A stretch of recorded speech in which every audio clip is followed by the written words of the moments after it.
नोटों की छपाई की खबरें तो आपने बहुत सुनी होंगी, लेकिन क्या आपको पता है कि आखिर भारत सरकार के द्वारा असली नोटों को कैसे छापा जाता है? कहां कहां पर होती है इनकी छपाई और इसको छापते वक्त किस खास इंक का प्रयोग किया जाता है, जो कि नकली नोट छापने वाले लोगों के पास नहीं होती है, और इसी से हो जाती है असली और नकली नोट की पहचान। अगर आपको भी जानना है नोटों की छपाई का पूरा प्रोसेस, तो हमारे साथ वीडियो में एंड तक बने रहिएगा, क्योंकि यहाँ हम आपको इन नोटों की प्रिंटिंग का पूरा प्रोसेस पूरे डिटेल में बताने वाले हैं। भारत में नोटों की छपाई के लिए कुल 4 प्रिंटिंग प्रेस बनाए गए हैं, जो कि नासिक, देवास, मैसूर और पश्चिम बंगाल में सालबोनी में नोट की प्रिंटिंग का काम करते हैं। यहाँ पर देवास की बैंक नोट प्रेस और नासिक की करेंसी नोट प्रेस वित्त मंत्रालय के अधीन काम करने वाली security printing and minting corporation of India के अंतर्गत काम करती है, जबकि मैसूर और सिलबोनी के प्रेस भारतीय रिजर्व बैंक की सब्सिडरी कंपनी भारतीय रिजर्व बैंक नोट मुद्रण प्राइवेट लिमिटेड के अधीन काम करता है। नोट को बनाने में एक खास तरह के इंक का इस्तेमाल किया जाता है, जिसे स्विट्जरलैंड की कंपनी बनाती है। ये कंपनी सिर्फ भारत ही नहीं बल्कि और भी कई देशों में इंक का निर्यात करती है। हालांकि अपने देश के प्रधानमंत्री पहले ही स्वदेशी इंक और पेपर बनाने के लिए कह भी चुके हैं। अलग अलग नोटों की छपाई के लिए अलग अलग तरह की इंक्स का इस्तेमाल भी किया जाता है। इन नोट्स को बनाने के लिए जिस पेपर का इस्तेमाल किया जाता है, उसके लिए एक मिल भारत के होशंगाबाद में है, जहां पर नोट्स और स्टैम्प्स के लिए पेपर तैयार किए जाते हैं। लेकिन अभी भी भारत में ज्यादातर जिन नोटों का इस्तेमाल किया जाता है, उसके लिए पेपर जापान और यूके से ही मंगवाया जाता है। अगर हम आरबीआई के आंकड़ों को देखें, तो आरबीआई का ये कहना है कि 80% नोट अभी भी विदेशी कागजों पर ही छापे जाते हैं। बैंक नोटों को स्थायी रूप से जारी करने की पहल करने वाला पहला बैंक बैंक ऑफ इंग्लैंड था। क्या आप जानते हैं भारत में पहला नोट कब छापा गया था? सबसे पहले नोट की छपाई ब्रिटिश सरकार ने साल 1862 में करी थी, जिसे यूके की एक कंपनी के द्वारा छापा गया था। लेकिन इसके कई साल बाद 1920 में ब्रिटिश सरकार ने भारत में नोटों को छापने का फैसला कर लिया। अब जब नोटों की इतनी बात हो रही है, तो शायद आपके मन में भी ये ख्याल आ रहा होगा कि आखिर इन नोटों को छापने में कितना खर्चा आता है। साल 2018 में 2000 के एक नोट को छापने के लिए लगभग 4.18 रुपए का खर्चा आता था, लेकिन बाद में ये घटकर 3.53 रुपए हो गया था। वैसे आपको ये सुनकर शायद थोड़ा आश्चर्य हो, 10 रुपए के नोट को छापने का खर्च सबसे ज्यादा होता है, लेकिन ये सच बात है। वैसे हाल फिलहाल में जो नोट मार्केट में चल रहे हैं ना, उसकी छपाई का खर्च पहले के नोटों की तुलना में बेहद कम होता है। पहले पुरानी 500 की नोट को छापने में 3.09 रुपए का खर्चा आता था। वहीं अब की 500 रुपए के नोट को छापने में खर्चा पहले से 44 पैसे कम हो चुका है। बात करें सिक्कों की, तो एसपीएमसीआईएल के स्वामित्व वाले 4 टकसालों में सिक्कों की ढलाई का काम किया जाता है। ये 4 टकसाल भारत में मुंबई, हैदराबाद, नोएडा और कलकत्ता में बने हुए हैं। आरबीआई अधिनियम की धारा 38 के अनुसार सिक्कों के प्रचलन की जिम्मेदारी आरबीआई पर ही होती है, यानी कौन से सिक्के चलन में रहेंगे और किसको बैन करना है, इन सब का उत्तरदायित्व तो आरबीआई पर ही होता है। अब बात जब भी करेंसी की आती है, तो एक वर्ड आपने जरूर सुना होगा, बैंक नोट। तो आखिर क्या होता है बैंक नोट, आइए जानते हैं। बैंक नोट दरअसल उसे कहते हैं जिसे आरबीआई के द्वारा जारी किया जाता है। ऐसे नोटों को आप एग्जाम्पल के तौर पर 2000, 500, 200, 100, 50, 20 और 10 के नोटों को समझ सकते हैं। वहीं बात करें 2 रुपए और 5 रुपए के नोटों की छपाई की, तो हाल फिलहाल में इन नोटों की छपाई को बंद कर दिया गया है, क्योंकि इनकी छपाई और सर्विसिंग में जितना खर्च आ रहा था ना, वो इनकी कीमत से कहीं ज्यादा का था। आपको बहुत कम लेकिन कुछ जगहों पर 1 रुपए का नोट भी दिखा होगा। तो हम आपको बता दें कि 1 रुपए का नोट भारत सरकार के द्वारा जारी किया जाता है, जो कि समय समय पर जरूरत के हिसाब से जारी किया जाता है।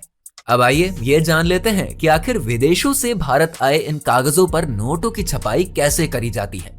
नोटों की छपाई में सबसे पहले इन कागजों को मशीन में लगाया जाता है और यहाँ से मशीन से अच्छे और खराब नोटों को पहले अलग अलग कर लिया जाता है। अब बारी आती है इन नोटों पर नंबरिंग करने की, जिसके लिए इन नोट्स पर नंबर्स डाले जाते हैं। जब ये प्रोसेस कंप्लीट हो जाता है, तो इसमें एक नोट को लेकर चेक किया जाता है कि सब कुछ ठीक प्रिंट हुआ है या फिर नहीं। अब अगर आपके दिमाग में ये ख्याल आता है कि आखिर खराब नोटों का क्या होता है, तो इन खराब हो चुके नोटों को बैंक में जमा करवा दिया जाता है, जहां से इन खराब नोटों को बैंक के द्वारा मुख्यालय में भेज दिया जाता है। ये खराब हो चुके नोटों की चेकिंग करी जाती है और इन नोटों की जगह पर नए नोटों को छापा जाता है। वैसे अब नोटों की छपाई तो हो गई, लेकिन एक सवाल ये भी आता है कि आखिर ये लोगों तक पहुंचता कैसे है। दरअसल आरबीआई के पूरे देश में अलग अलग शहरों में ऑफिसेज हैं, जहां सबसे पहले इन नए छपे गए नोटों को पहुंचाया जाता है और इसके बाद बारी आती है नए नए नोटों की अलग अलग बैंक्स में सर्कुलेट करने की, जहां से ये नोट आम जनता तक पहुंच पाता है। अब नोटों की छपाई में एक जो सबसे इम्पोर्टेंट बात होता है ना, वो ये है कि क्या कोई भी देश जितना चाहे उतने नोटों की छपाई कर सकता है?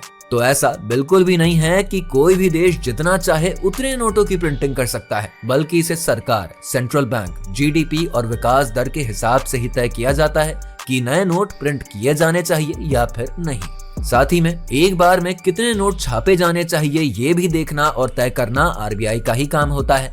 सबसे पहले ये चेक किया जाता है कि मिनिमम रिजर्व कितना है उस देश के पास, उसके बाद ही नोटों की छपाई का काम शुरू किया जाता है। भारत में यह प्रणाली 1957 से शुरू हुई है। आरबीआई को यह अधिकार होता है कि वो अपने रिजर्व में हमेशा 200 करोड़ की संपत्ति रखे ही रहे और इसके बाद ही आरबीआई सरकार की परमिशन के बाद नोट छाप सकती है। चलिए, यहाँ तो आपने समझ लिया कि नए नोट कब छापे जाने चाहिए, लेकिन अब एक बात ये भी समझ लेते हैं कि आखिर ये बात पता कैसे चलती है कि अब नए नोट छाप लेने चाहिए।